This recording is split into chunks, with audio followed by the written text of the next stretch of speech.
Do you want to just tell me where we're going? We're heading into the township, I suppose you call it, of Kendall, where William Tyrrell disappeared from. This time, driving back to Kendall, I'm travelling with Gary Jubilin, the detective who led the investigation. How long has it been since you were here? Oh, it would be a matter of 3 years, 4 years, I'd say, that since I've been up here. Like I've said before, Gary and I go back a long way. And my first impression of him was he's interesting. It hasn't changed at all. And it brings back every memory in the book. What memories? Oh, I think an overriding one of sadness of what's happened in this town and what's happened to William. Gary doesn't hide his feelings. He's capable of great compassion, but also anger. With that sadness, there's a frustration. Probably a better term is anger, but I'll try to be nice and say frustration in the way that the matter's been handled. He's driven.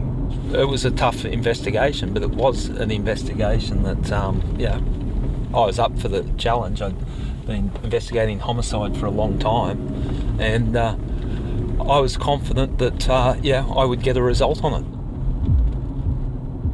There are other words people use to describe him, because Gary has made enemies. Partly because he had a way of getting in the newspapers and on television. You seen this? Yeah, well, he was kidnapped, dismembered, and then dumped, putting a strike force on him. I'm going to put my hand up. Righto, you go for gold, Gary.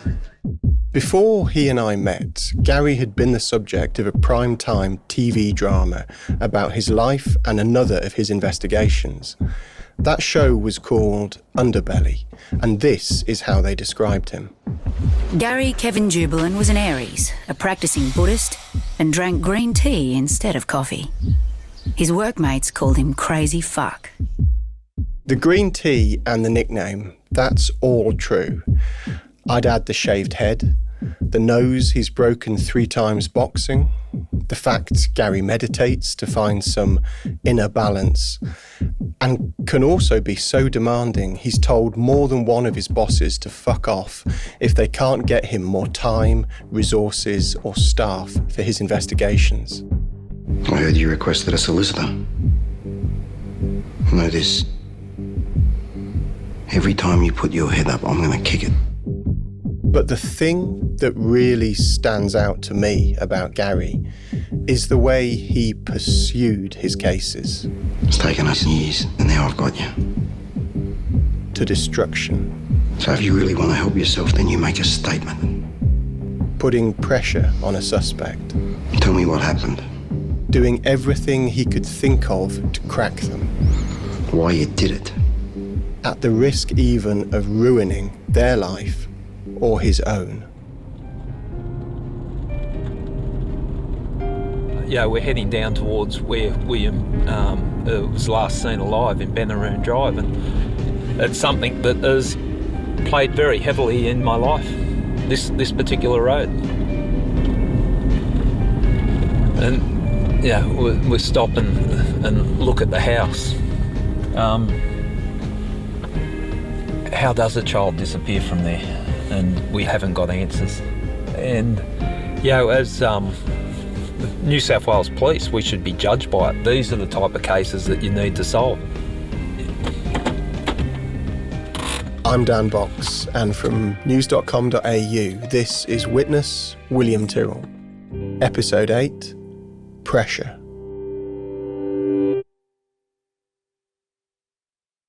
You know, you could feel the tension. You could feel that the bosses were doing things that they were all by the book.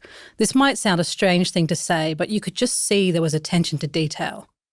This is another of the cops who worked on the investigation into William's disappearance in September 2014. Normally, cops, we trivialise things because it's like, oh, we've been to 1 million missing kids and we found them, but for this to happen. They don't want to be identified. So Nina, the producer on this podcast, is reading their words. You got the sense of like, oh, everyone's definitely taking it on as a serious detective investigation. But that doesn't mean everything was working smoothly. As soon as we got there, we had tasks. So they're just kind of giving us stuff to do. But, they weren't telling us much. I didn't really get a sense of or any briefing of how they were attacking it. This was before Gary Jubelin was put in charge, when the strike force was being led by a detective called Hans Rupp. Hans Rupp was pretty old school. I never had a conversation with him. Gary was the first person that when he came aboard, he wanted everyone to tell him what they thought. He didn't care whether I was a constable or I was a detective or if I was the boss. He wanted to know. He wanted to get everyone's ideas. This was around the start of 2015 when Hans Rupp retired and Gary Jubelin took over the investigation. When he came in and I met him and we chatted, that first day I saw him as a real fucking detective. He was the real deal. Like, I knew about the underbelly and all that bullshit, but it wasn't until he came on board that I really actually understood, this is what we've got to do.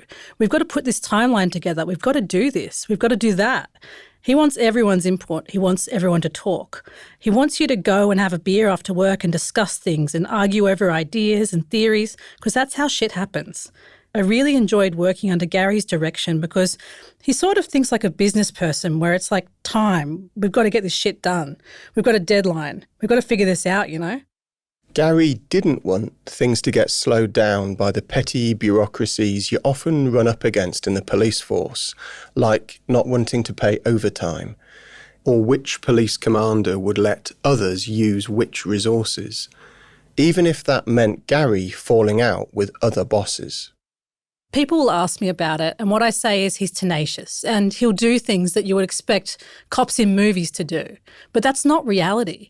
And he's the guy that would do that. So if one of my family members was murdered, I'd want Gary to investigate. That's how I explain it.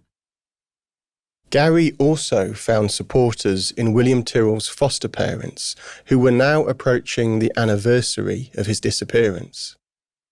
The anniversary brings a huge amount of mixed emotions again. We don't have an outcome. We don't know whether he's whereabouts or anything. This is William's foster father, speaking at the time to the journalist Leah Harris. It's quite scary to think that we don't have, anything. 1 year on, I cross my fingers. I look into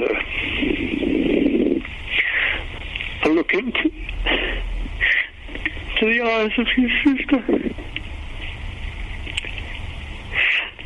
and his mother, and just pray for his return. The first time Gary met the foster parents, he looked at them as potential suspects. When we were meeting, I could feel that he was just sizing me up and, you could feel the suspicion coming all over again. This is William's foster mother in another interview with Leah Harris. At that point, I'd never heard of Gary Jubelin. I'd no connection or reference to the name whatsoever. I Googled him and I thought, wow, this is good. This is really good. He'd been on a number of high profile. Yeah.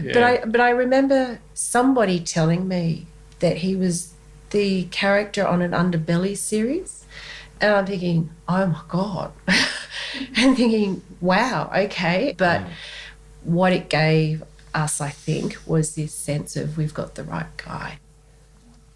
Eventually, Gary discounted the foster parents as likely suspects, just like Hans Rupp had done before him. And William's foster parents, they grew close to Gary. We had the then Minister of Police telling us that he was New South Wales Police's top cop. We had people within the police force telling us we don't have anybody better. We trusted. We trusted police. We trusted him. Between them, Gary Jubelin and William's foster parents turbocharged the investigation into the 3-year-old's disappearance. Instead of just being a police matter, it became a massive publicity campaign. The Where's William campaign launched in 2015. That August, there was this public performance of Bring Him Home from the musical Les Miserables.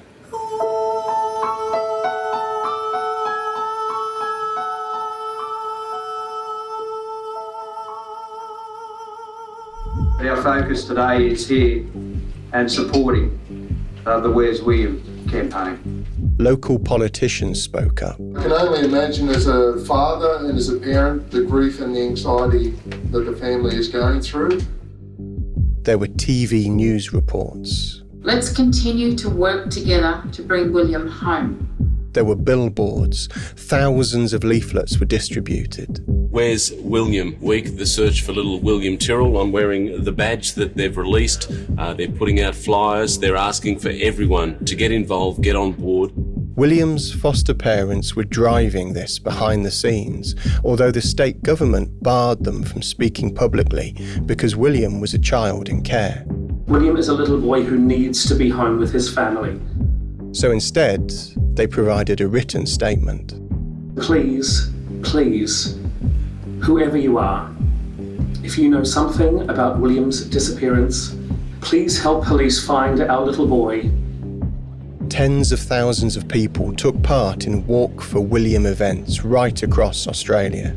They're looking at what is called a Walk for William. Now, these will be held across New South Wales as well as in Queensland. Other walks took place in New York, Canada, New Zealand, Japan and Ireland. Now, we are expecting up to 1,000 people to pack into the Kendall Showgrounds.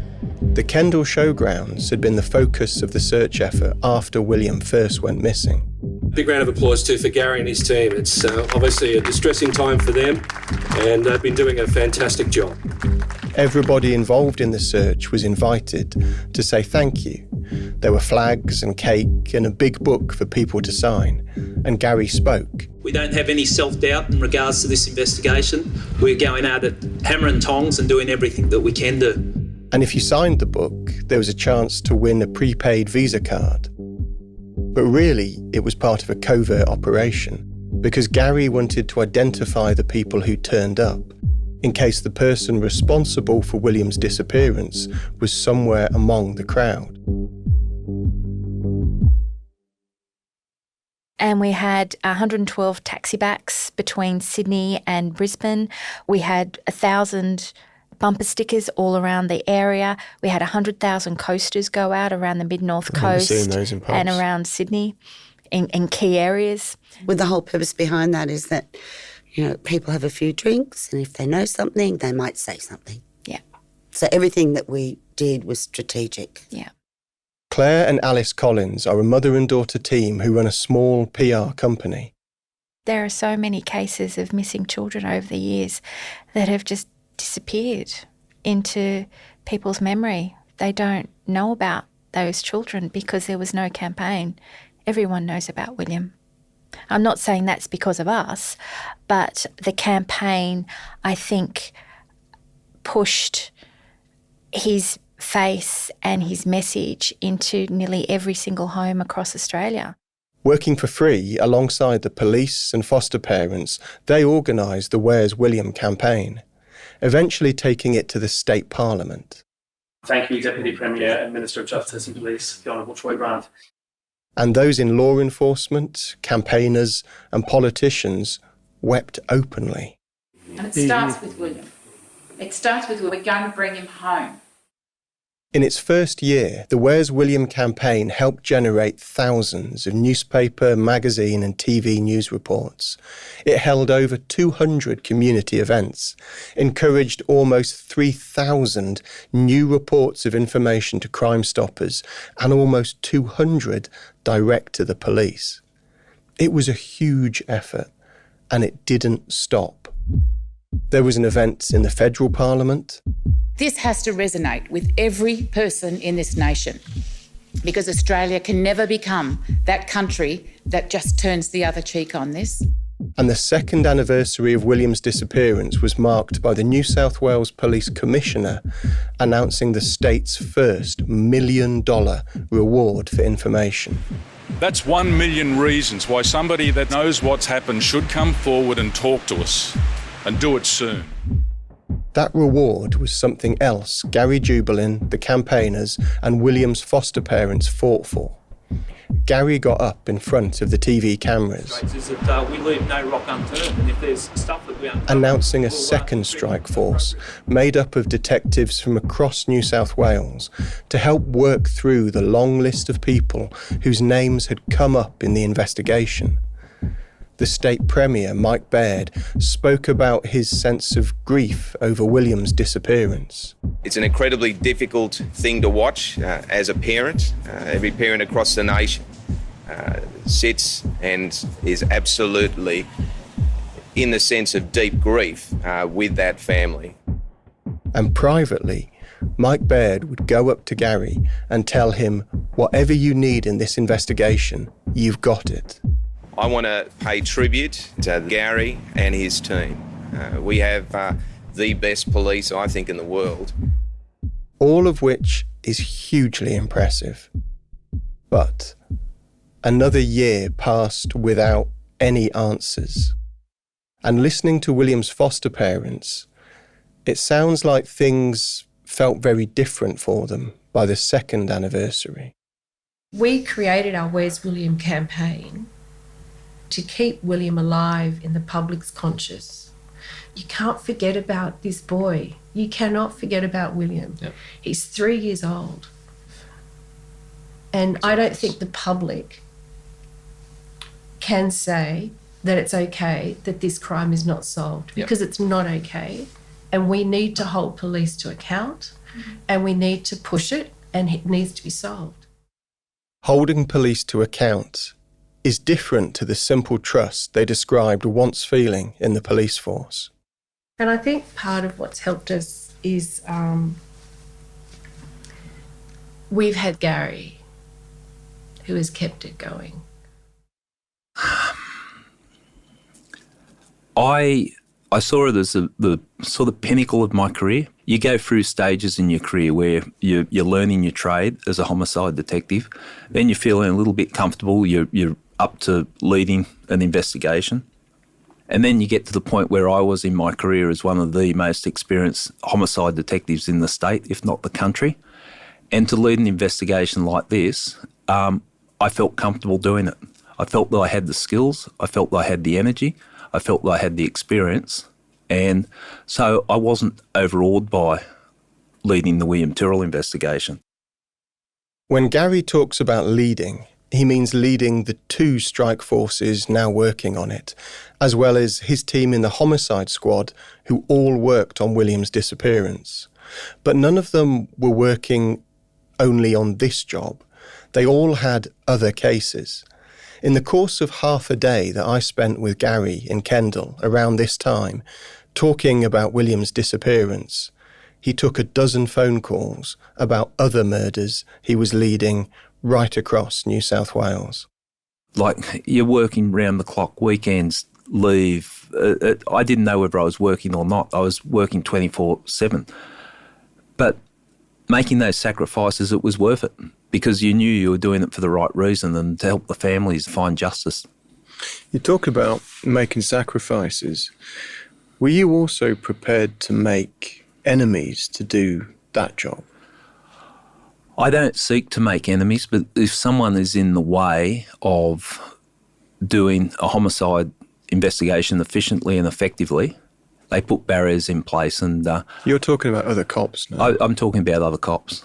I talk about lazy cops, whether they're junior to me or my colleagues, or the ones that I particularly didn't like were the senior police that put their career ahead of what we're meant to be doing as homicide detectives. I think anyone that's a committed police officer would be changed. It changes your view on life. You know that you've got an awesome responsibility, a heavy responsibility that weighs on you, that you've got to do the right thing. So that's what drove me, without doubt. But sometimes you just got to stand up for what's right. Sometimes it's not easy. No one likes confrontation. I don't like confrontation. I'm good at it if it gets to confrontation, but I don't like it. You once told me that when you're working a homicide investigation, you'll go in like a bulldozer and people will get hurt. Yep. What did you mean by that? The very nature of homicide investigation, if people think you can tippy-toe around the homicide investigation, you're living in la-la land. Homicide investigation is about finding out what's happened. I'm not talking about breaking rules here or going too far. I'm talking about you've got to go after a person. You've got to hunt that person, find that person, and gather the evidence. Gary's drive and determination was matched by some of those who worked on the strike force into William's disappearance. His officer in charge, Craig Lambert, was a former kickboxing champion. The two men would actually spar together in a car park outside the police station. Another detective, Louise Curry, was a former Olympic athlete. In 2016, a few months short of the 3rd anniversary of William's disappearance, Louise challenged Gary, saying she didn't believe there was enough information to exclude William's foster parents as suspects. She wanted to pull them back in for interview. Gary agreed, and he sprung it on the couple without warning, pretending to invite them to a normal meeting, then taking them off separately, under escort, to windowless interview rooms, where Louise had planned the questions. Transcripts of these recorded interviews show both detectives asked William's foster parents about things that would turn up years later in the theory now being pursued by the New South Wales police force, or in leaks from the police to the media. Like how William wasn't wearing shoes at the time of the last known photo of him, and the timing of exactly when William's foster mother says she spoke to a neighbour outside. At one point, Gary asks William's foster father whether the 3-year-old might have hurt himself accidentally, and his foster mum covered it up. Never likely, William's foster father replies. Could it have been a driveway tragedy where William was hit and killed accidentally by one of their cars? No. Could William's foster grandmother have done something terrible by accident and his foster mum cover it up? William's foster father says these police theories are completely laughable. The detectives also challenge William's foster mother about how she deleted a text from her husband saying he was on his way back to the house. Gary Jubelin puts it to her that William might have fallen from the balcony or a tree, and she panicked and covered it up. She denies this. You understand why the accusing finger gets pointed back this way, Gary asks her, because invariably it's the people that had care or custody of the child. William's foster mother says no. She repeats it, no, no, never. Gary Jubelin doesn't ask her about the drive though, where William's foster mother says she got into her mum's car and went down the road towards the crossroads. William's foster mother starts to bring this up, but Gary asks her about something else, and they never come back to it. After William's foster parents were interrogated, they go home, not knowing the police have fitted their car with a listening device. The couple say nothing, either in the car or in their interviews with the detectives, for the strike force to decide that, yes, they should be suspects. Instead, asked in her interview what she thinks happened to William, his foster mother talks about the 2 cars she says she remembers seeing parked on the road that morning. I also wonder about Paul, she says. I'm thinking if those 2 cars are there, they're visiting him. I just find Paul really odd. Okay, I'm good to go. This is an electronically recorded interview between Detective Chief Inspector Jubelin and Mr. Paul Savage at Port Macquarie Police Station. Paul Savage lives opposite the house where William was last seen. And you can't miss Paul. Pretty much every time I've been on Benaroon Drive, he comes out to say hello or see what's going on. The time is 12:42 p.m. on Wednesday the 16th of August 2017. Paul was 70 when William went missing, but still fit. He walked in the bush every morning. In person, he's earnest and awkward, but there's something raw about him, as if he's always on the edge of a big emotion. Assisting with this interview today is Detective Sergeant Laura Beecroft. Paul had seen William before he was reported missing at a party on Benaroon Drive months earlier. For the record, Sergeant Beecroft, could you please state your name and full rank? Detective Sergeant Laura Beecroft. After again ruling out William's foster parents, Laura Beecroft was the detective who initially took the lead in investigating Paul. Mr. Savage, I'm going to ask you some questions about the disappearance of 3-year-old missing boy William Tyrrell. Do you understand that? Yes. Paul agreed to do this interview voluntarily, and he didn't have a lawyer present. My questions and any answers you give will be recorded on this machine. Do you understand that? Yes. And his account of what happened that morning is complicated. Do you understand that you're free to leave the police station today at any time you wish? Yes. The last known photo of William is taken at 9:37 in the morning of the 12th of September 2014. At 9:39, a phone call is made from Paul's house opposite to Casino Hospital, where his brother was being treated. Was he getting out of hospital or something? Yeah. What was that? And so you were going to facilitate him getting him out? Yeah. That call lasts 8 or 9 minutes. Afterwards, Paul goes outside and can hear children playing over the road. William's playing up there. You can hear him. I heard kids playing. I didn't say it was them. I said I heard kids playing and squealing. Take it from me, they're the only kids playing in the street.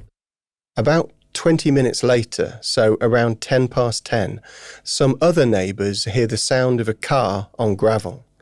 There's gravel at the top of Benaroon Drive, between Paul's house and the house where William is reported missing.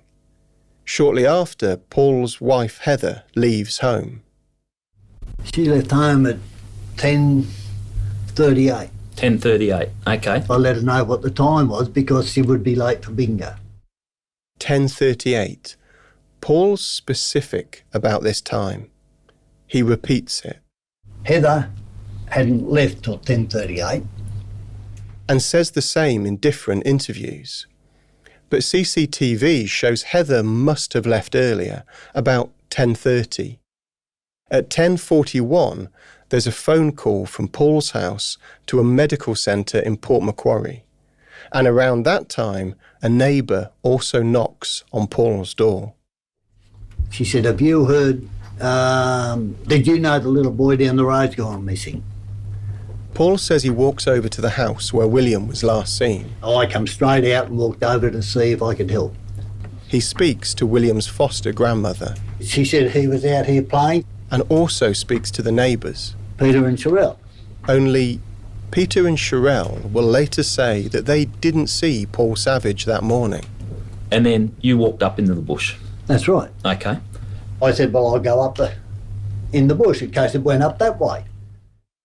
Paul says everyone else was looking for William down Benaroon Drive, so he turned up the road, alone, where a dirt trail leads into the forest.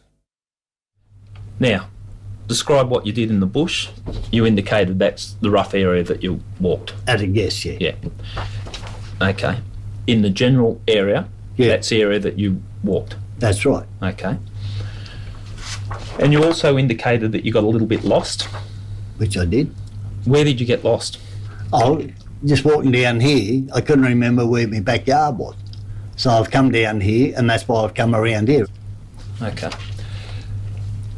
And what did you do after you've... So you've taken it... You're trying to help. You're telling me that you're trying to help and look for this child. Yeah. And you've gone off in the bush, and I think you've described it as for 30 minutes or so? Yeah, something like that. Okay. Couldn't remember. You've walked up round the bush for 30 minutes? Yeah. After those 30 minutes, Paul says he comes home without seeing anyone.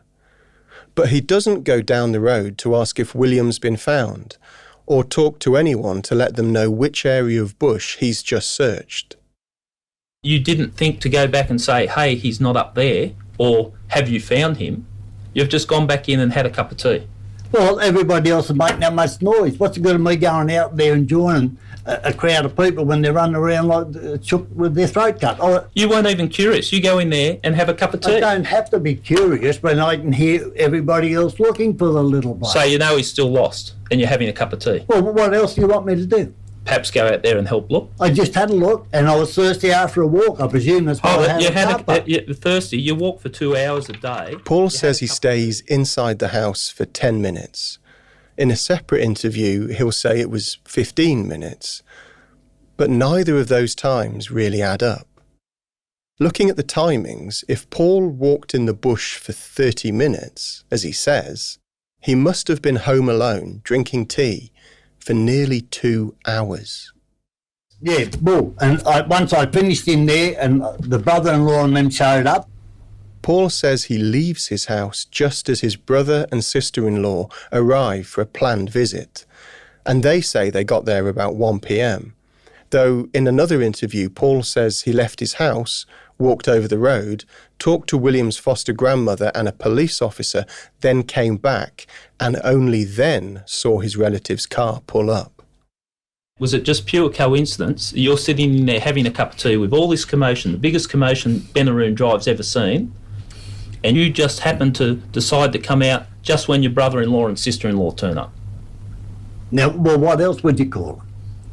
I'd call it the remarkable coincidence. Well, I've got nothing to be ashamed of. You've nothing to be ashamed of? No. Okay. Okay, so I have questions. In an earlier interview with the police, Paul says he's pretty sure he didn't know that his relatives were coming to visit that day. But in this interview with Gary Jubelin, he says maybe he did know. I can't remember, but I dare say it was because Heather's brother and sister-in-law were due to arrive. They were coming to visit us. Paul himself was also due to leave that morning at 11 to drive 4 hours north to Casino, where his brother was getting out of hospital. But it's unsure when Paul called his brother that day to say he wasn't coming, and why Heather didn't seem to notice anyone out in the street earlier that morning when she left for bingo, given we know at least William's foster mother, grandmother, and possibly one neighbour were out there around that time looking for him. Heather died in the months after William went missing. Since Heather passed away, I haven't left this area. Right. I feel like I'm turning my back on her. And look, your love for Heather, I know it's strong, and you walked around with a picture around your neck for a month or so, as I understand it. Yeah. In case you didn't catch that, Paul agrees that he carried a picture of Heather around his neck for a month after she died. Paul himself spoke to police on the day William was reported missing, but his house wasn't searched until 3 days later. A year later, a detective spoke to Paul again at home, and again in January 2016. 2 months after that, in March, Detective Sergeant Laura Beecroft spent 4 hours with Paul taking a formal witness statement, where he described spending half an hour in the bush searching for William on his own and how he got a bit lost. Paul has said the same thing to me in person, though he didn't want to be recorded. And I've got questions about that also.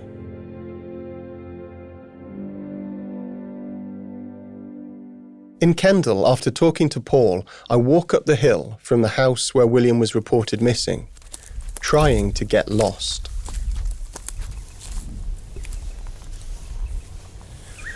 Paul used to walk this track every day, and he said that it's quite easy to get lost through the bush here. Even from here, you're still just in sight of the roofs of the houses. But if you were looking for a child, and you set off away from the track like this, then suddenly it seems quite different. The bush kind of swallows you up on either side. Hang on. It is pretty thick and it is pretty tangled, but the space between the track that I've turned off And the houses on Benaroon Drive itself isn't that big. So there is a little track here. It might just be an animal track. And then it kind of almost disappears, but I'm going to take it and follow it. The longer I spend doing this, the harder I find it to understand Paul's explanation of his actions, because having been here, you get these glimpses of the houses through the trees, and there's a couple of tracks, and everything is on a slope back down to the houses of Benaroon Drive. And then you walk through here for a while and you hit this creek, which is in front of me. So it's currently dry, it's maybe 5 metres wide, but I'm not a local. I've been here maybe half a dozen times now, but I knew that creek runs behind the houses. And so Paul must have known if he walked here every day. And if I follow this creek down through the forest, it's very quickly I do see the sun shining off the roof of one of the houses behind Benaroon Drive. So Paul's getting lost in an area that is contained by the first track he walked off on, which is basically a fire trail, the slope of the hill, and then the dry creek. I do struggle to see how he got lost, but I'm not in Paul's mind. And so my experience of this today is not Paul's experience. And the problem is now, to get out of the bush, I think I'm going to have to walk through someone's garden.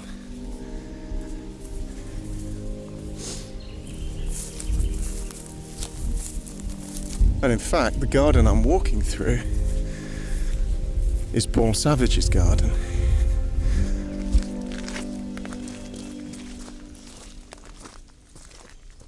Another thing that caught the detective's attention was in March 2016, when Paul found a covert surveillance camera on a tree in the bush surrounding his property.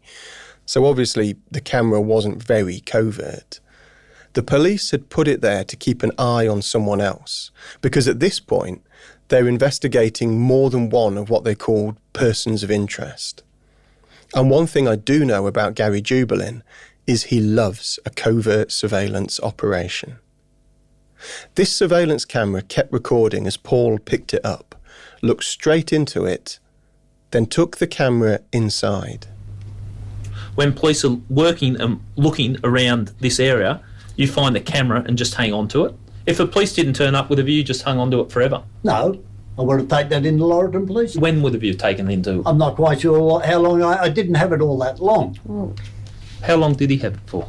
you had the camera, Mr. Savage, for approximately 5 weeks. I don't know about it being that long. I can tell you. I'll tell you, you've had the camera for 5 weeks. Well, that's not a small amount of time. The voice you can hear there is Detective Sergeant Laura Beecroft, who is the detective looking at Paul Savage. Based on what she told him, Gary Jubelin decided to make Paul the focus of the Strike Force's investigation, and Paul's home and phones are placed under surveillance. The police also put a tracker on his car. 2 undercover cops are sent in to talk to Paul, one posing as a freelance journalist, the other as a psychic, both wanting to talk about William Tyrrell. And the listening devices are recording, and the police are waiting to see how Paul reacts. Now, if you're thinking that sounds similar to what police did with their previous person of interest, Bill Spedding, using covert surveillance, then dialing up the pressure to see if someone will crack, then yeah, it's from the same playbook. I told you, Gary likes a surveillance operation. And one thing Gary himself was focused on was the fact that Paul also had a history of approaching people when he might not be welcome, including William's foster grandmother. No one's ever asked you to stay away from a house because you make them feel uncomfortable? That's right. No one's ever done that? Not that I know of. Okay. But William's foster grandmother had done that, asking Paul's wife Heather to pass on the message. Well, if that's it, I used to go up there and I'd ask her, did she want a hand? I was worried about her. And Heather didn't relay to you to stay away because you're making her feel uncomfortable? Think about this. Yeah, I am. I'm trying to remember. Yeah. None of this is evidence that Paul had anything to do with William's disappearance. But Gary does go on, raising the fact that there's an apprehended violence order in place against Paul, preventing him from approaching the local postwoman. That postwoman didn't want to talk about it when I call her, but court documents say that in the years before William was reported missing, more than once Paul did approach her, crying and shaking, saying, "I love you," or "I want to spend more time with you," or followed the postwoman in his car saying, "I can't live like this, not seeing you." Eventually, Australia Post stopped delivering to Paul's house. Then, after the AVO was granted, Paul approached the postwoman again, saying he wanted to wish her a happy birthday. He was charged and pleaded guilty to breaching an AVO. But when questioned about it by Gary, Paul denies his behaviour was threatening, calling the court case a conspiracy. The AVO was a load of crap. Explain to me how you stalking a woman is a setup. I never stalked her at any time. So it's all lies? Yes. So when you went into the post office crying and shaking, that was a lie? And everyone that saw it said it was a lie? When did I go in there crying? I went in there once and I was upset and I was crying. Why were you upset and crying? Because I was feeling really depressed.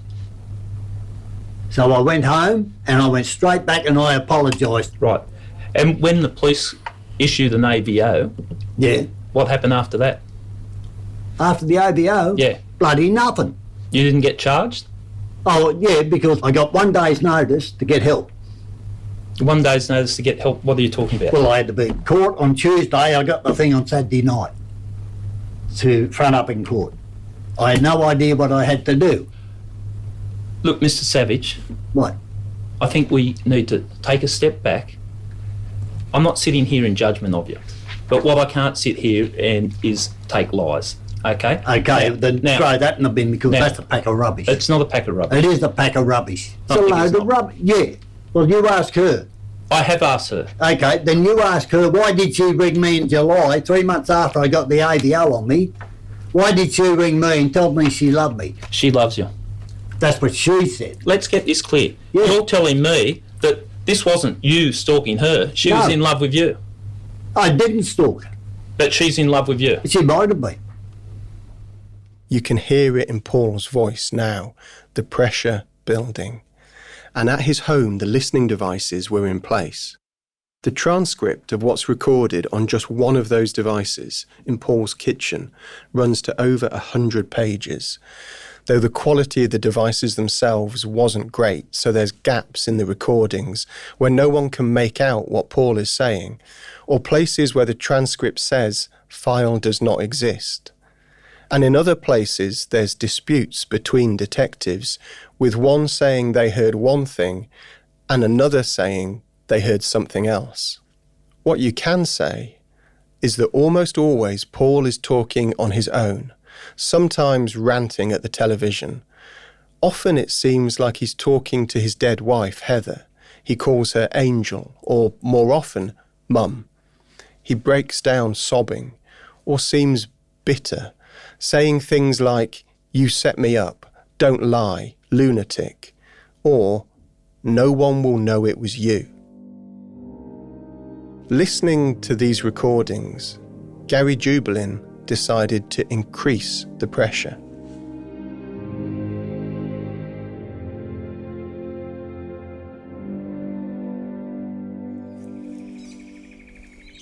Okay, recording. Where are we going? was this track where the police under Gary Jubelin left the Spider-Man suit for Paul Savage to find, deliberately left it for him to find on his morning walk. A Spider-Man suit was what 3-year-old William Tyrrell was wearing on the morning he was reported missing. And at this point, Paul Savage is under pressure. He's got listening devices in his house, listening device in his car, his phone calls are being recorded, and the idea is just to increase that pressure. But putting a Spider-Man suit, last identified with a disappeared 3-year-old on the path of his morning walk. I mean, I've said this to Gary Jubelin, it sounds crazy. But they did it, and then they watched his reaction. The people watching Paul's reaction were specialised surveillance officers, brought up from Sydney and waiting, hidden in the scrub on either side. Paul walks up, wearing an Akubra hat with a water bottle hanging over his shoulder. He gets to the suit and stops a few metres from where it lies. And Paul looks. 1, 2, 3, 4. The waiting police count 12 seconds. And at the same time, they're filming Paul and taking photographs. And unfortunately, all of the photos we've seen, taken by the surveillance police who were hiding in the bushes on either side, none of them show Paul and the Spider-Man suit in the same frame, so none of them conclusively show that he is definitely looking at that suit. They show that he's looking in the direction of where the suit is known to be, and the specialist surveillance cops who were in the bushes reported that they saw him looking at the suit. But because you haven't got that one bit of photographic evidence that proves it conclusively, it's always open to doubt. What's not open to doubt is that Paul does not report seeing the suit that morning. Instead, he goes home, where the listening device records him saying something like, "have to do it." Though on the transcript, one detective has added a comment that says, possibly, "why did I have to do it?" or "why did they have to do it?" It's not certain. So the next day, the police left the suit out waiting for Paul again. You've got this guy under surveillance. You want to know what he might know, either to include him or to exclude him from your investigation, so you just dial up the pressure. I mean, there's a whole question about how fair that is, or how much trauma you might be exposing this guy to. But then you rationalise that if you're the police by saying, we're investigating a possible child abduction. So almost anything we do is okay because we're trying to put right that wrong. The next day, Paul leaves for his morning walk at 7:33 a.m.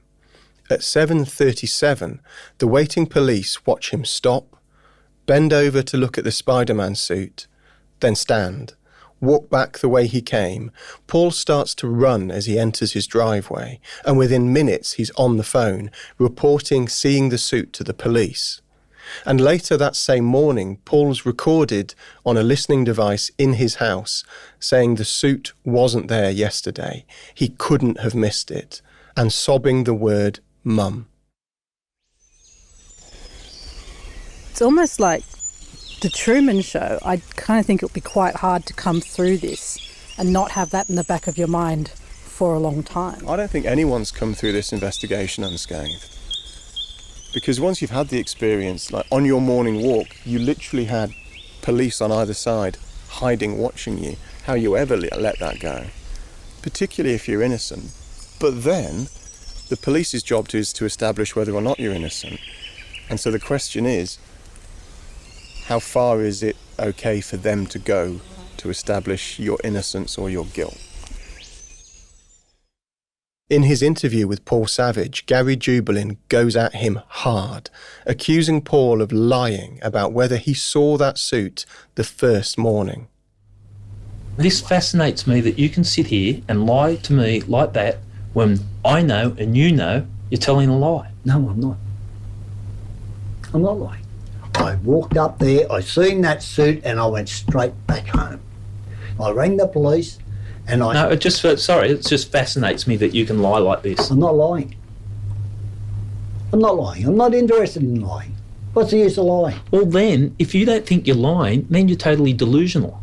And everything you're telling me comes in the... Yeah, maybe I should have kept my nose out and just left it to rot there. Well, you considered that the first day. You waited for 24 hours. I went straight down and reported it. No, you didn't. Yes, I did. I know you're lying. I'm not lying. Back at Paul's home, the listening devices are recording as he repeatedly denies seeing the Spider-Man suit on the first of the 2 days police left it on the bush track. Paul says other things to himself also. One day, Paul says, No, he tells me what he's gonna do. No, he tells me that he's going to, whether I want it or not. No, yeah, well, I'm gonna run into your property too. This is my place, you're in my place, you do what I want. You're a little boy, you're nobody. You're just a little boy, you're nobody. You don't tell me, I'll tell you. I did tell you.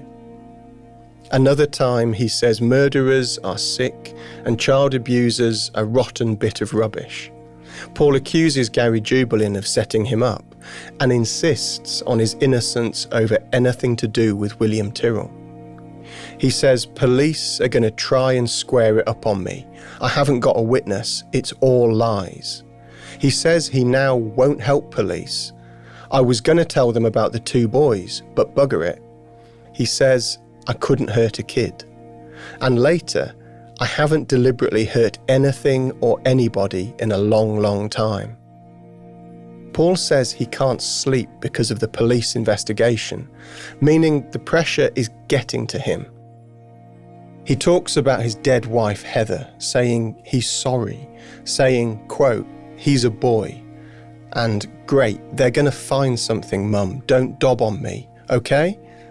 And, oh Mum, what do I do? What do I do? Later the same day, Paul says, what is it, God? And forgive me, please. What did I do, Ma? What did I do?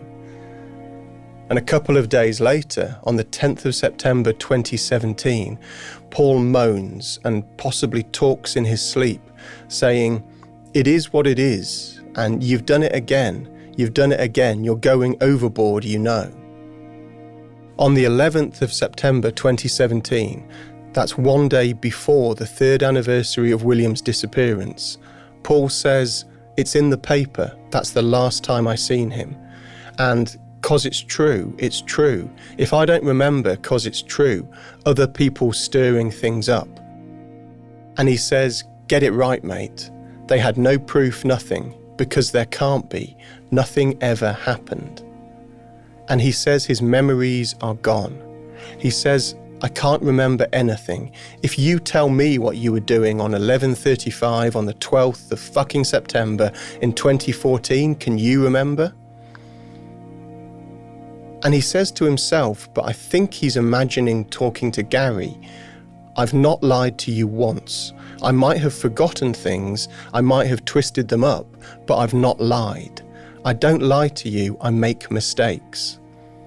And that, I think, is all that you can take from the thousands of hours of listening device recordings, that Paul can be mistaken, meaning even Paul Savage sometimes doesn't know whether his own thoughts are accurate.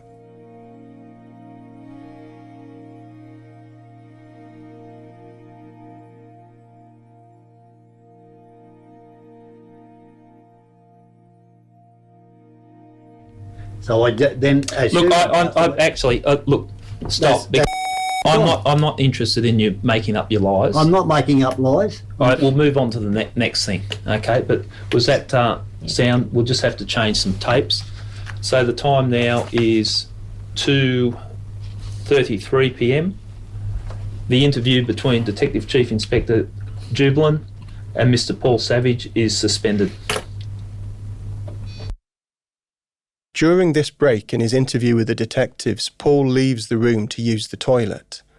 Unrecorded, the two detectives, Laura Beecroft and Gary Jubelin, talk about whether they think Paul really did see the Spider-Man suit that they left on the bush track on the first day or only on the second, as Paul claims.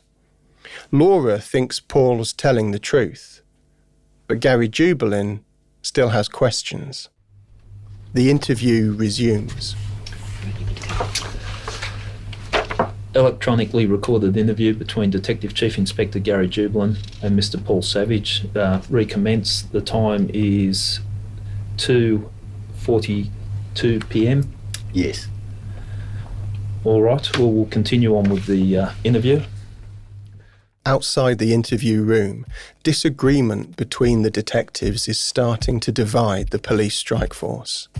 Not all of them are as driven as Gary Jubelin or Craig Lambert, the two leaders. Some are less motivated or unhappy to be there or have other human failings. One member of the strike force will later leave the cops after an internal investigation found he had sex in his police car while on duty, took photos of his genitalia in the office and pretended to be at work when he wasn't. And others among the strike force are also hard to manage. Some start to disagree with Gary's focus on Paul Savage, and Gary's answer is always to keep working. If you're sitting there and you honestly believe you're telling me the truth about the Spider-Man suit, Yeah. I know you're lying. And that No, you don't. I'm telling you the truth. I never seen it the day before. Why would I leave it a day and then go down and ring up? Why would I do that? Because you're involved in the abduction of William Tyrrell. Bloody rubbish. I am not lying. Why would I bother lying? This is bloody ridiculous. I'm not a liar. At the same time he is running this investigation, Gary's also going through a divorce, his second, and his strike force is starting to founder under the sheer weight of their workload. By the end of 2017, they have over 14,000 separate products, meaning reports or photographs or documents to work through about William. They have listening device recordings still to go through. Some of those on the strike force, like Craig Lambert, have thousands of tasks allocated to them.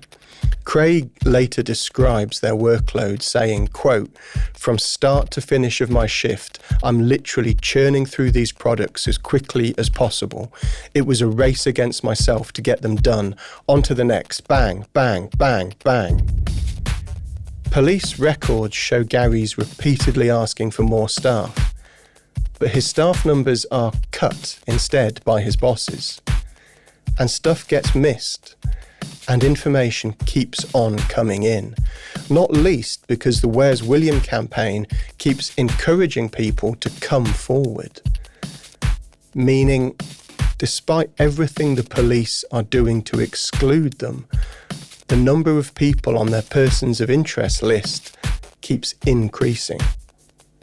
There is a difficulty in targeting any person of interest, as we have literally no evidence, Gary writes in one report to his bosses.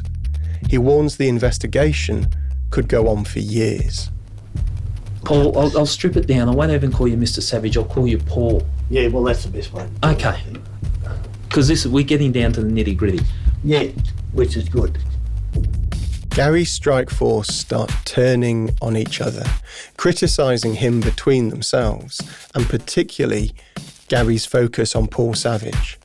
Some of the junior detectives even drive up to Kendal, walk out along the bush track and try to prove Paul couldn't have seen the Spider-Man suit that first morning when he did not report it. Only they can't prove it, and their mini-investigation is kind of farcical. They don't even take a tape measure to make sure they know where Paul was standing. But it does prove that Gary's grip on his team is slipping, and he can no longer trust them to back each other and his leadership. Gary keeps on working, pushing himself and the team around him harder. He makes some bad decisions. 3 times in 2017 and 2018, Gary visits Paul at home alone. Their conversations are recorded on the listening devices and also on Gary's mobile. Gary also records a phone conversation with Paul, asking again about the Spider-Man suit. Hello, Paul. Gary Jubilant here from the police. At the same time, Gary's preparing to hold an inquest into William's disappearance. The sole reason Gary wants to have this inquest is to pressure Paul, to ask him everything. How he got lost in the bush, the listening device recordings, the Spider-Man suit, whether he did or didn't see it. But preparing for the inquest means even more work for the strike force, which is now disintegrating, to the point that Gary and his officer in charge, Craig Lambert, physically square off against each other in the offices of the homicide squad and have to be separated. Craig, who thinks the continued pursuit of Paul Savage is wrong-headed and a waste of time, has his gun taken from him and is escorted from the building. Gary goes back to work. The inquest is due to start in months, in March 2019. There are other persons of interest other than Paul that Gary asks his team to look at. On top of this, on the 19th of January, weeks out from the inquest, Gary is sent to northern New South Wales, a 7-hour drive from Sydney, to investigate the shooting of 2 police officers. The next day, the 20th of January, he's sent to Newcastle to lead another murder investigation. 2 days later, on the 22nd, Gary is told that he's under internal investigation and taken off all active homicide cases, meaning he never works on the disappearance of William Tyrrell again. In March 2019, Paul gave evidence at the inquest looking at what happened to William. He said his memory was now a bit cloudy and gave some of his evidence in private, behind closed doors. So we don't know if Paul was asked about what he said on those listening device recordings, or whether he did see the Spider-Man suit on that first day, or only on the second, like he told the police. I did not see the suit the day before, or I would have reported it. How? Okay. And, speaking of listening device recordings, after Paul Savage leaves this interview with the detectives, he's recorded on a listening device in his car saying, "Make sure you don't tell anyone, love. They're right after me. Don't tell anyone, love. Please, they're right after me. Sorry." And we don't know if he was ever asked about that as well.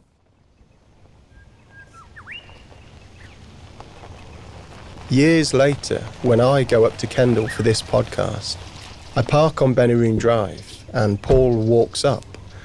We get talking. Paul tells me he did see the suit. He doesn't want to be recorded, but I make shorthand notes as he's talking. Paul says on the first day he saw only the top and thought, I don't know about that. And maybe it was some other kids who left it. He says the next day he saw the whole suit. He says he did think of William Tyrrell when he saw half the suit, but because it was only the top, he thought it wasn't important. On the second day, when he saw the whole suit, Paul says, I thought it was probably his, William's. He says, I felt hopeful. I hoped we could solve the case. I ask him why he didn't tell the police this at the time, and Paul doesn't really explain it. He says, I've left it a bit longer than I should have, but it will come out eventually. Only it hasn't until now. At the inquest, one of the detectives, Laura Beecroft, said she didn't think Paul was still what she called an active person of interest. But at that point, Laura herself was no longer on the strike force, so couldn't be certain. But one of the detectives who's still working on the investigation gave evidence about Paul in a separate court hearing. That detective, Mark Jukes, said, There was no exculpatory evidence that I was aware of that could completely eliminate Paul Savage from the investigation. In court, Mark said his view was that Paul should not be written out of the case. That was in February 2019, just after Gary Jubelin was taken off it. But I think that's what happened. The police are no longer looking at Paul Savage. And Paul is 80 now, and even he admits his memories can be mistaken, meaning there are still unanswered questions. Nina, the producer on this podcast, spoke to Paul on the phone last week, and he said no one from the police had been to talk to him since Gary was taken off the investigation. And that decision, to take Gary off the investigation, that changed everything.